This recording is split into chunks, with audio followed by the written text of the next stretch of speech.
All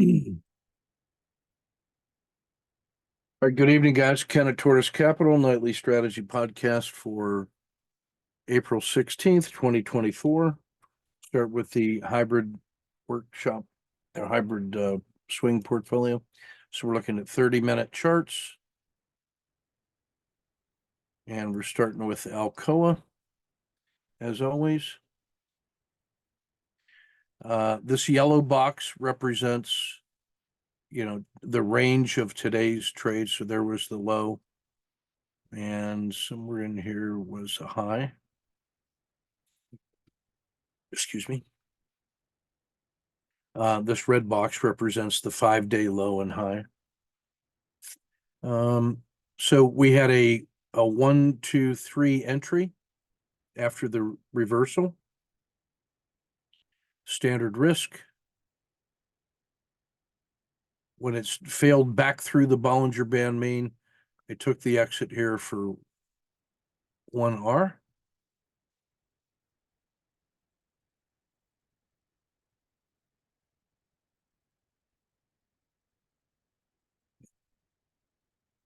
AI. This was a 1, 2, 3 entry and scratch. There was a lot of that today. Caterpillar, I noticed, did not trade the initial sell-off. It held support at the 30-day anchored VWAP, and then gave me a 1, 2, 3 entry, which ran up to the PSAR and then reversed sharply. I ended up getting out with a scratch. So let one slip away there. Cliff, this was one that I was aggressive on getting the initial entry right after the gap down. Put the standard risk on it. It worked in my favor for a while, and I ended up scratching. It continued to work, so I took a 1, 2, 3 entry, and that rolled over, and I captured just enough to make me mad, a fraction. CVS, no trade. DIA, I tried the this little sell-off and reversal, and as it crossed the VWAP, I tried it, ended up taking half an hour loss. I stopped and reversed, took a half an hour gain, so this was just one big self-inflicted face wound for a scratch for the day. Disney was a 1, 2, 3 entry for a fraction. Devon Energy was a collapsing dragon for 1R. I missed the follow through. EEM, no trade. ETHE, the decline continued. You can be trading the currency. You can only go long on ETHE. That's one that's setting up as a SSC for tomorrow. I'll be ready for that. EWW, no trade. I traded it intraday on the threes. However, we'll see that one in a minute.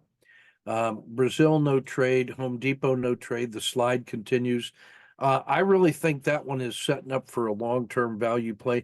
It's paying a 4.1%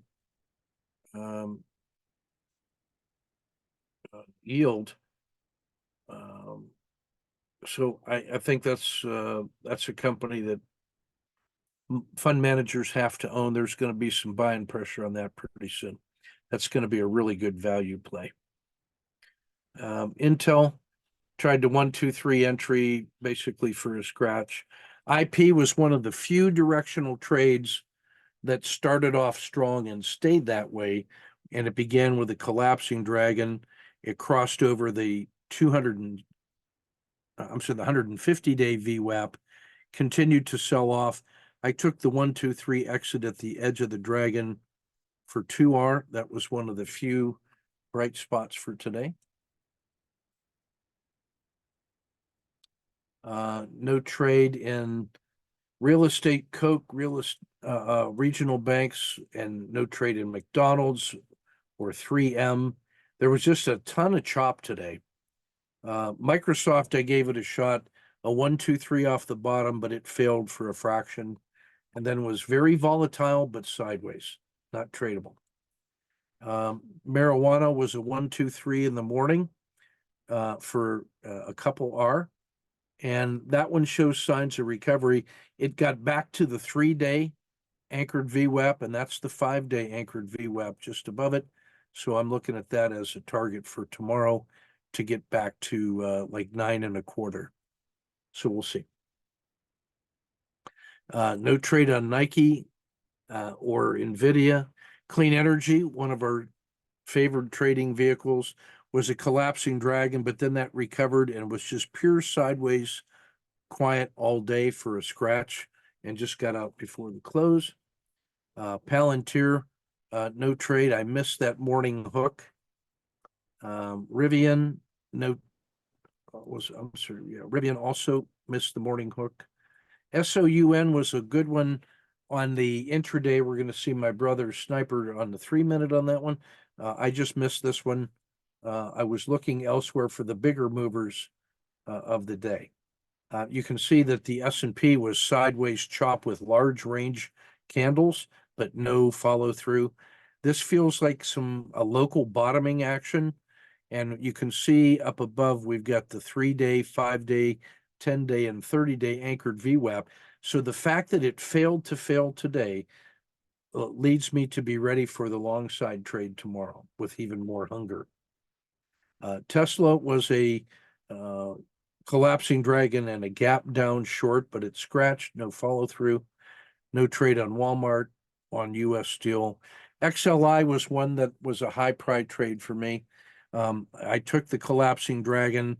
It looked promising at first. I was slow to get out of it for a scratch. Then I went long on this, a 1, 2, 3, and it also scratched. So that was a net zero for the day. So today was, I spent more time spinning the wheels today than anything else, but there were a few isolated bright spots.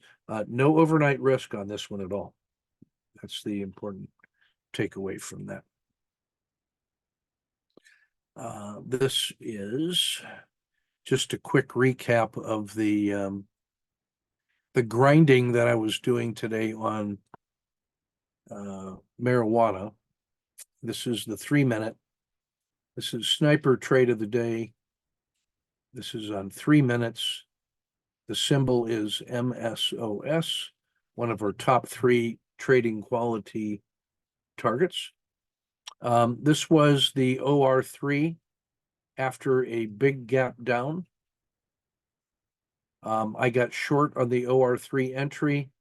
It mucked around, and when it hit the PSAR, I just exited for a scratch. I tried that as a 1, 2, 3 long reversal. It scratched. I took that as a reversal. It was in my favor. I should have been much more aggressive about exiting here to take advantage of this, but I was slow and let it come all the way back to the PSAR. So I took half an R. That was a stop and reversal for a third of an R. So, and then grinding and grinding. I may have netted like 1.5 out of this one. I was trading for the broker today. Just wasn't much follow through in any direction. I missed the one big mover that there was in the day. We'll see here in a minute on my brother's chart. He did a nice piece of work on this. Let's see if we can find that.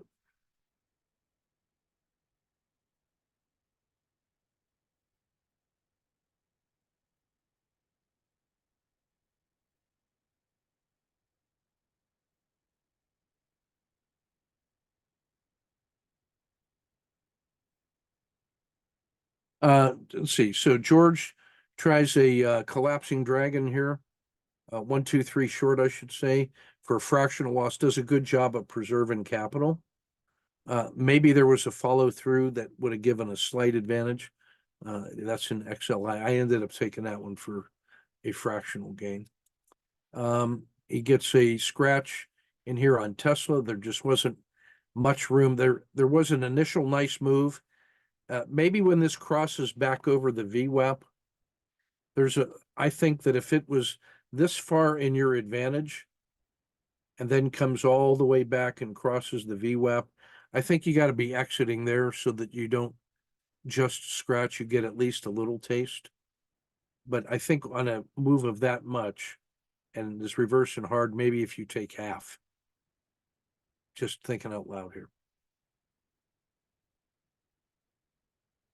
But today was a day that if you got out of it without big losses and getting chopped up, that's doing pretty good, I think. All right, so here is this is DXYZ Destiny Tech 100. So this is a a growth. Here's like a OR3. This OR5, I should say. He gets a morning hook, standard risk to the low of the day. Gets a 2R battle drill add. Then when it rolls over and comes back, he collects 4R for his trouble, traded it exactly in the usual way. And then this is SOUN, and this sets up a very nice kata 2 after the harsh sell-off in the morning. He gets a leg 1, and then it starts again. PSAR flips, he gets the entry and adds it the 2R battle drill. It rolls over.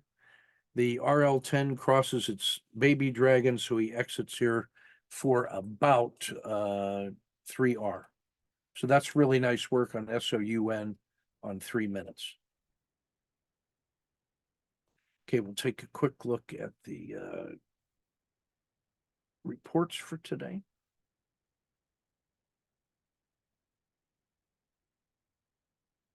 Let's get that set up here.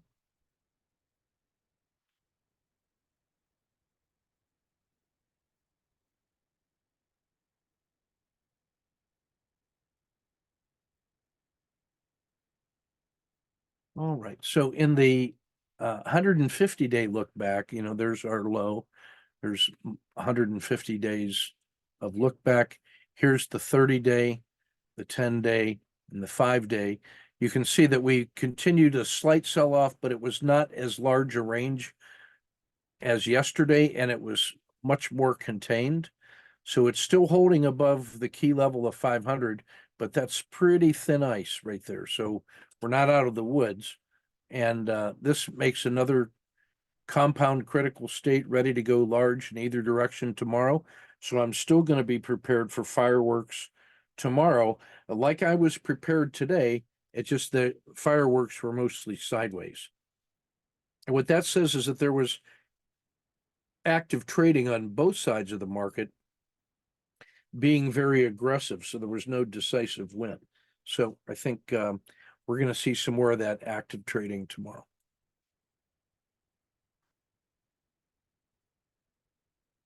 You can see that today was a much smaller range day today than yesterday. Yesterday was the big range. From here to here, that was yesterday's candle. Today was a third of that size. It still closed poorly, but compared to day over day, there was only a fractional loss. The fact that it's holding above 500 is positive. If this is the range risk for tomorrow, I'm ready to get long at about 506.50 and short at 503. And I could use about a $4 risk inside that and be perfectly happy with whatever tomorrow brings.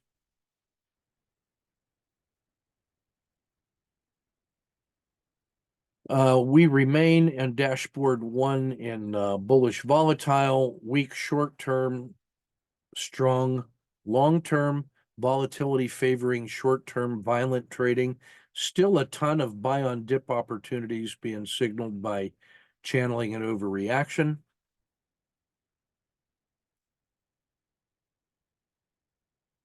Almost everything is setting up nicely on the auto framer, which means everything has sold off large from its 10-day high, but compressed into a relatively tight range. So you get these very favorable reward to risk ratios. And only United Health showing anything like strength today in the positive. Otherwise, real weakness everywhere else you look. Same thing in the ETFs. Almost everything is on the auto framer. And so this is a market condition for the whole global markets, and the entire world is looking to see if this is buy on dip opportunity while they look at the geopolitics in the Middle East as people lose their collective mind. Auto framer stats for those of you trading with end of day data. You see so many targets. This is a target-rich environment. I am really liking Intel and DIA here. Lots of squeezes today. McDonald's, 3M, DuPont, Intel is near the top of that list, as is DIA. That's why I'm favoring those for tomorrow. Being dominated by winter on both sides of the aisle, ETFs and large caps.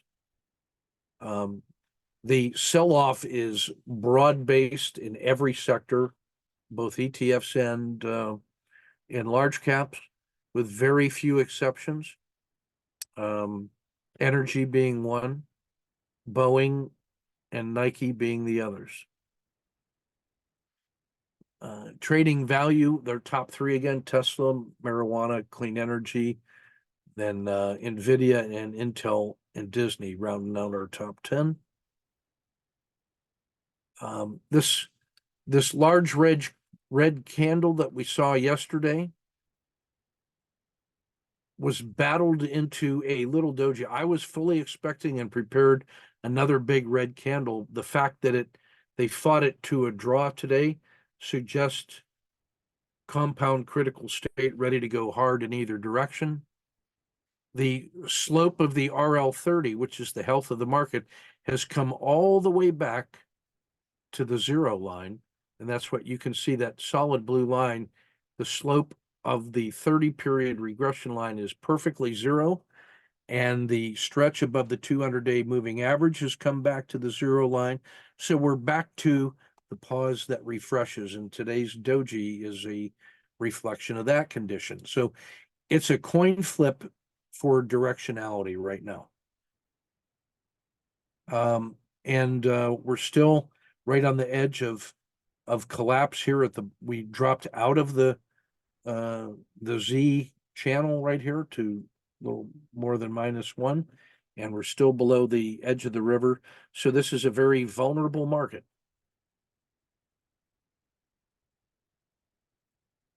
Yeah, and I just wanted to show that this sudden little recent increase in volatility is measured by ATR divided by price. A short, sharp spike in short-term volatility. That's how we know that this is a market that is with maximum uncertainty right now about what, and it's perfectly poised at the midpoint of the regression channel. So this is clearly a coin flip market for direction. All right, that's everything for today. We'll get this published and posted. We did the 0-week meeting for the next cohort of traders. I've made cohort one's works in progress available to them, along with all the considerable resources. So it's an even better deal than before. The recordings for that, Jay, are going to be in the course on Rizuku, and we're going to start the official clock for the year's worth of coaching that comes with that program on the first week of May. So we got a couple weeks to work through some of the things I talked about on the recording tonight. And if you're in the sound of my voice, this is your last chance to get coaching, a year's worth of coaching at this price. It's a steal at this price. I have put in place a payment plan if that's going to be helpful. I really think this is a good looking cohort, and excited to work with this next batch of guys. So take good care. We'll be ready for them tomorrow.